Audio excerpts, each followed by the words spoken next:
Идејата за формирање на мултиетнички клуб потекна од првата детска амбасада Меѓаши, која достави до медицинско училиште, државно средно медицинско училиште, во кое што јас сум работена, таква иницијатива за обука на наставници за ненасилно решавање на конфликти.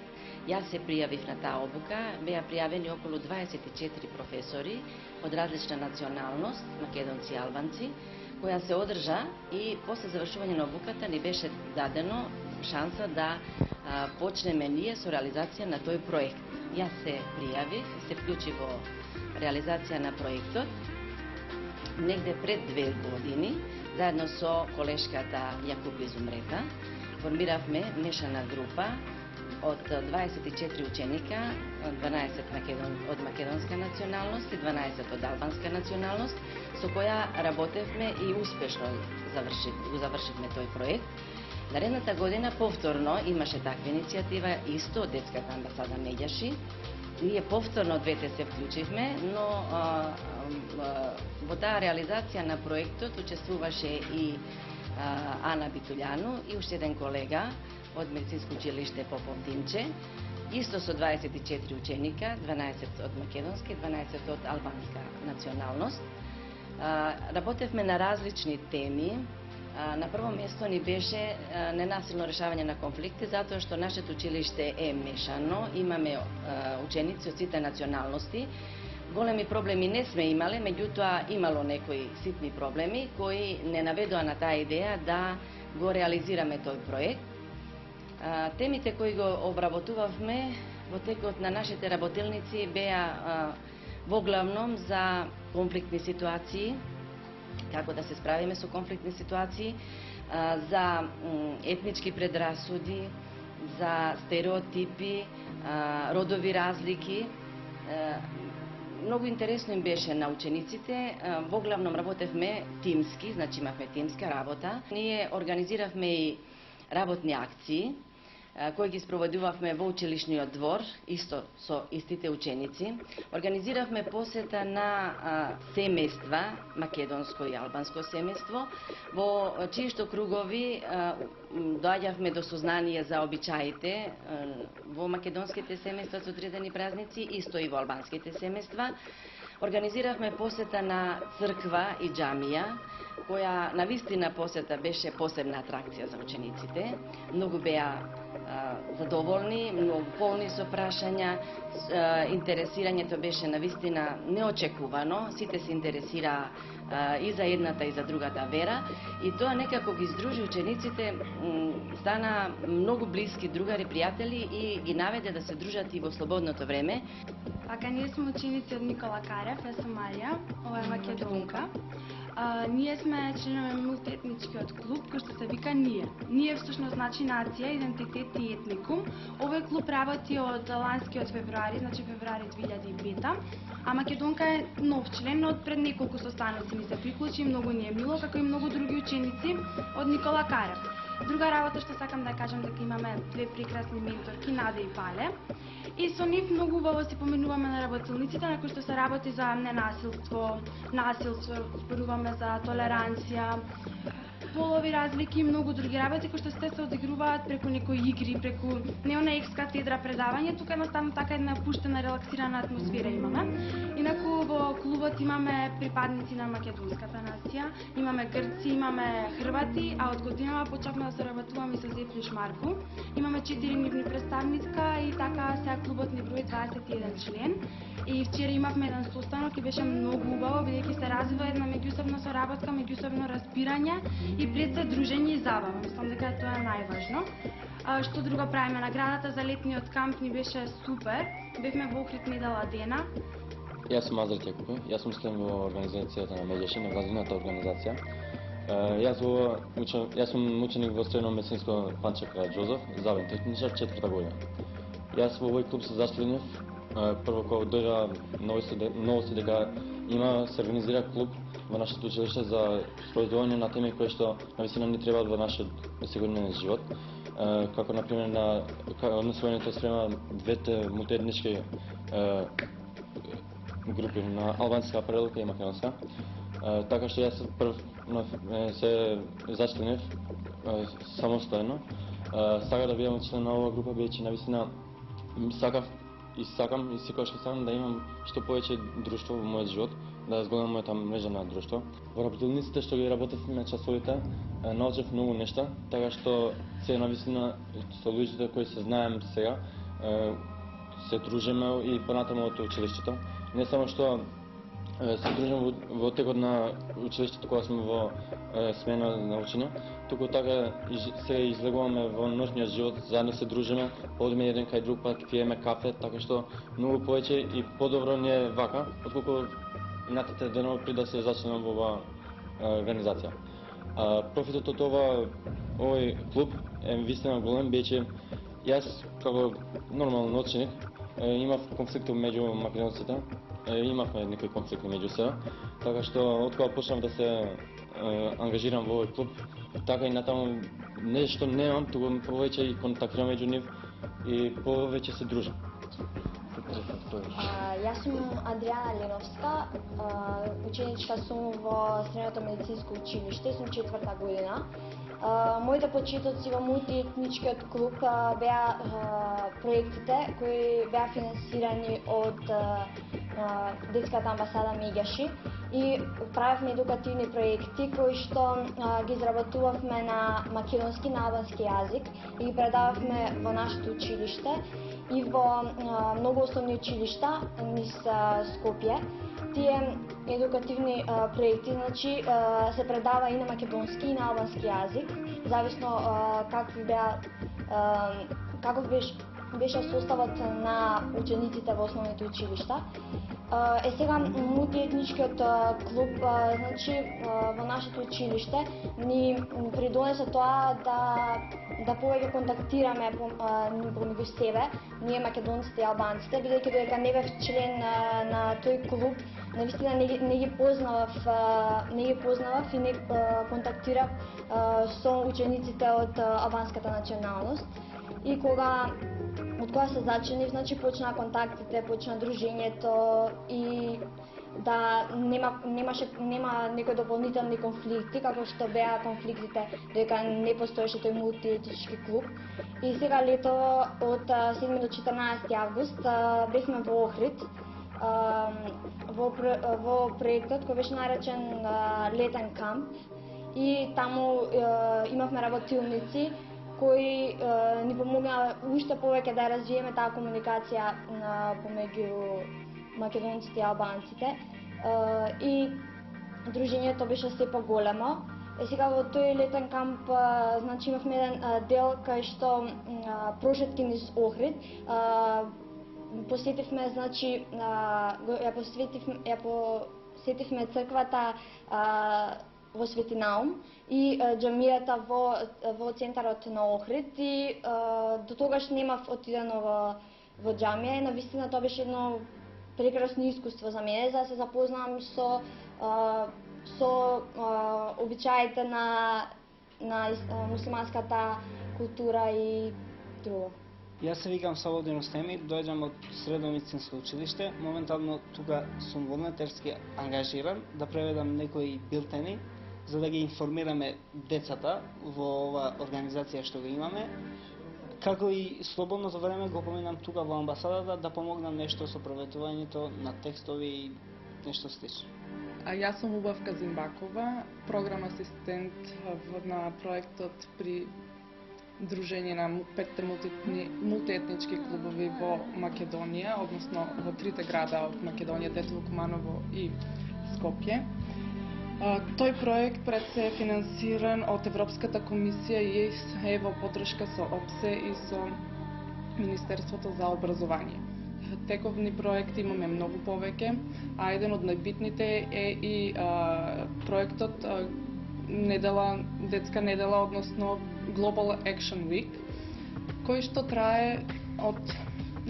туку е еден од проектите кој што се спроведува глобално во цел свет секоја година и секоја година е со различна тематика и се однесува за децата, поточно за детската злоупотреба. Оваа кампања Global Action Week пред се сме од 99-та година национални координатори за Македонија и заедно соработуваме со повеќе невладини организации. како и со училиштата од различни градови. Исто така имавме оваа година направено доста добра кампања која што беше пропратена и со доста медиуми. И најмногу ни е битно што добивме, односно ни се подпишуваат доста пратеници, доста јавни личности кои што ќе поттикнуваат, односно ќе ја поддржуваат кампањата и се во согласност да вклучуваат деца во училиштата. Значи сите оние деца кои што не се на училиште да бидат вклучени. Како резултат на Global Action Week имаме вклучено 15 деца кои што не се во образование, односно сега тие одат во училиштето Макаренко и таму се едуцираат, односно се стекнуваат со образование. Се надевам дека оваа бројка од 15 деца ќе биде многу поголема, бидејќи во Македонија имаме околу 1500 деца кои што не се регистрирани кои што се, а не се вклучени во Македонија. Тоа е од спроведена анкета. На децата им е потребна специфична, безрезервна грижа и внимание. Потребни им се посветени и мотивирани луѓе кои пред се ќе ги почитуваат нивните права на одлучување и екзистирање во суровоста на ураганот наречен живот. Некој кој ќе им помогне да научат да се насмевнат, да заплачат, да сакаат. Секој дете има неотуѓиво право на добар свет. Во ова време на трпеливост и недоразбирање, комуникацијата и дружењето се најдоброто решение за нивните мали, големи проблеми. Меѓаши е место каде децата можат преку игра да се едуцираат, не обрнувајќи внимание на нивната етничка припадност, интелектуалната или финансиска способност, особено не создавајќи ги вештачки бариерите на полова припадност во нивните меѓусебни односи.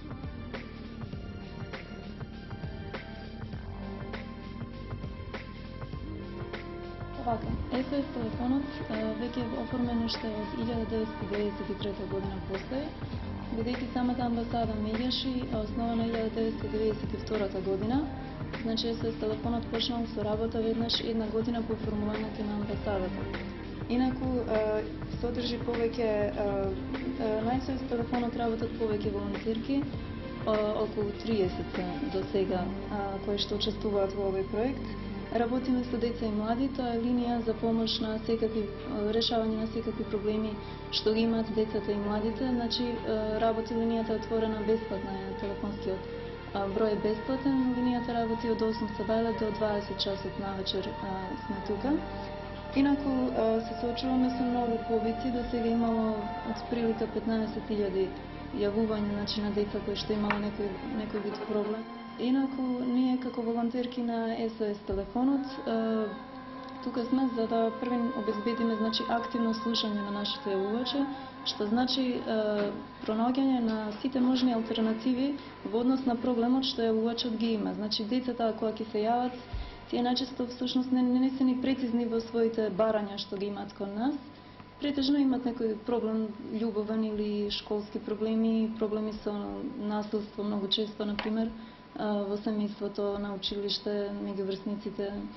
Така да, претежно, значи, барат од нас ние да им помогнеме. Ние не нудиме готови информации или готови решенија за проблемот, тука им помагаме тие самите да си направат анализа на проблемот, да си ги најдат алтернативите и да самите успеат некако да се соочат со проблемот и да дојдат до решението. Основните принципи за работа што ги имаме тука на SOS линијата се дека мораме да исполнуваме неколку критериуми. Тоа се доверливоста, која што е многу битна кога се јавуваат млади лица и деца, бидејќи сето она што ќе ни го кажат во врска со своите лични, интимни работи, проблеми што ги мачат, останува меѓу нас тука. Значи не се дава на јавноста никакви информации, ниту пак на медиумите во врска со проблемите и со личните податоци во врска со јавувачот. Исто така, анонимноста е многу битен критериум во нашиот однос, бидејќи останува непознат идентитетот на јавувачот. Исто така, што е многу битно, што имаме отворен пристап и многу е битно да немаме предрасуди, ниту пак осудување на лицата што се јавуваат, бидејќи навистина има различни видови и типови на проблеми, например зависности, понекогаш сексуални девијации, сексуални насилства, некои работи кои што се многу осетливи. На СОС линијата работат волонтерки кои што претежно се дипломирани психолози или се пак се уште студенти на психологија, педагогија, општествените науки. Претежно се млади, значи лица кои што исто така се многу толерантни, имаат висок степен на толеранција за другите проблеми. Нашата работа е под постојана супервизија од стручно лице, а тука веќе 2 години соработуваме со специјалист по медицинска психологија, тоа е Станислав Петковски. Така да секој месец имаме по 2 пати средби со него и состаноци кои што се собираме сите волонтерки за да размениме искуство во врска со СОС телефонот. Инаку, многу битно што е за СОС операторите е тоа што тие нон-стоп се обучуваат и понатаму во врска со својата работа, бидејќи посетуваме разни семинари, тренинзи, дознаваме други нови информации во врска со некои други СОС линии, така да во секој случај секогаш сме во текот со новите сознанија за советувањето од областа на советувањето.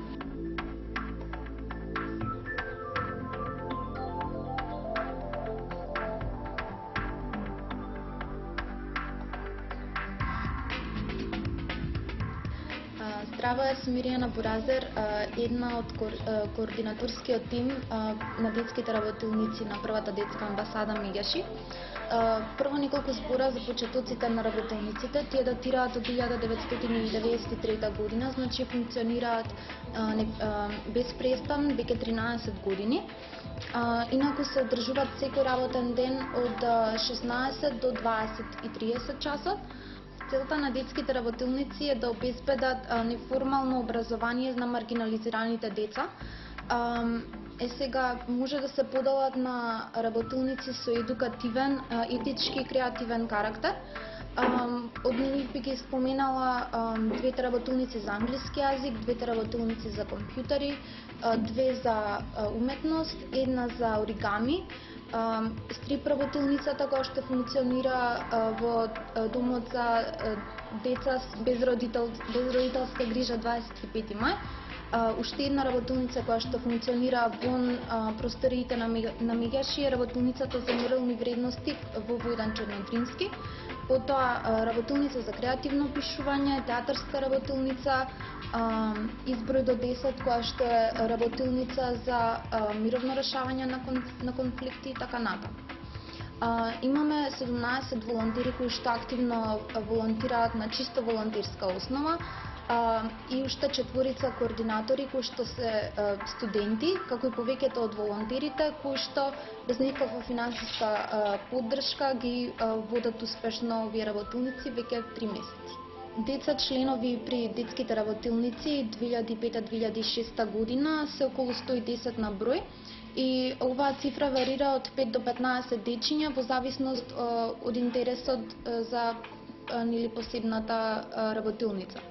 На група на детските работилници се маргинализираните деца, односно деца кои што како прво немаат доволни финансиски средства да си дозволат неформално образование, значи приватни часови за некои од нивните интереси, како и нивните врсници.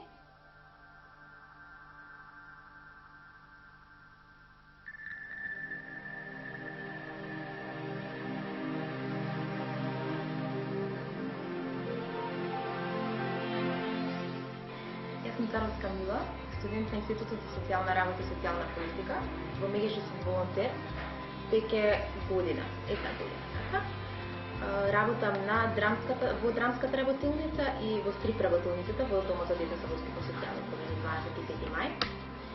Оваа работилница екзистира од октомври, од почетокот на октомври месец. Со оваа работилница не само што сакаме да постигнеме изведба и афирмација на овие деца во однос на драмски текстови, сакаме да постигнеме и нивна компактност како група. Сакаме да ги воочиме нивните потреби, кои се потребите, што им недостасува. Да речеме во училиштето можеби и не се толку следени како личности кои се потребите, додека во оваа работилница тие може да се искажат. Што сакаат, како се поминале денеска на училиште, како оваа недела, што се случило позитивно, што негативно, дали ги разликуваат